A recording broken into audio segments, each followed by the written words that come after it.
ರಾಷ್ಟ್ರೀಯ ಹೆದ್ದಾರಿ 66ರ ಮುಲ್ಕಿ ಸಮೀಪದ ಬಪ್ಪನಾಡು ಜಂಕ್ಷನ್ ಬಳಿ ಭೀಕರ ಸರಣಿ ಅಪಘಾತ ನಡೆದಿದ್ದು, ಆಟೋ ಚಾಲಕ ಸಹಿತ 4 ಪ್ರಯಾಣಿಕರು ಅಲ್ಪ ಸ್ವಲ್ಪ ಗಾಯಗಳೊಂದಿಗೆ ಪವಾಡ ಸದೃಶ ಪಾರಾಗಿದ್ದಾರೆ.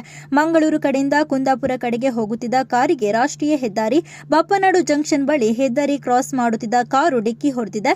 ಈ ಸಂದರ್ಭ ಸುರತ್ಕಲ್ ಕಡೆಯಿಂದ ಕಾರ್ನ ಹಿಂಬದಿ ಬರುತ್ತಿದ್ದ ಆಟೋ ರಿಕ್ಷಾ ಚಾಲಕನ ನಿಯಂತ್ರಣ ತಪ್ಪಿ ಕಾರ್ನ ಹಿಂಬದಿಯಿಂದ ಡಿಕ್ಕಿ ಹೊಡೆದು ಪಲ್ಟಿಯಾಗಿದೆ. ಅಪಘಾತದ ರಭಸಕ್ಕೆ ಆಟೋ ಸಂಪೂರ್ಣ ನಜ್ಜುಗುಜ್ಜಾಗಿದ್ದು, ಆಟೋದಲ್ಲಿದ್ದ ಚಾಲಕ ಹಾಗೂ ಮಹಿಳಾ ಪ್ರಯಾಣಿಕರು ಅಲ್ಪ ಸ್ವಲ್ಪ ಗಾಯಗಳೊಂದಿಗೆ ಪವಾಡ ಸದೃಶ ಪಾರಾಗಿದ್ದಾರೆ.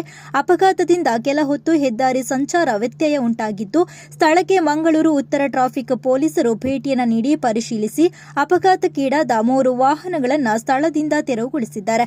ರಾಷ್ಟ್ರೀಯ ಹೆದ್ದಾರಿ ಚತುಷ್ಪಥಗೊಂಡ ಬಳಿಕ ಅಪಾಯಕಾರಿ ಬಪ್ಪನಾಡು ಜಂಕ್ಷನ್ ಬಳಿ ಅನೇಕ ಅಪಘಾತಗಳು ನಡೆದಿದ್ದು, ಅಪಘಾತ ತಡೆಗೆ ಬ್ಯಾರಿಗೇಡ್ ಅನ್ನು ಅಳವಡಿಸಿದ್ದಾರೆ.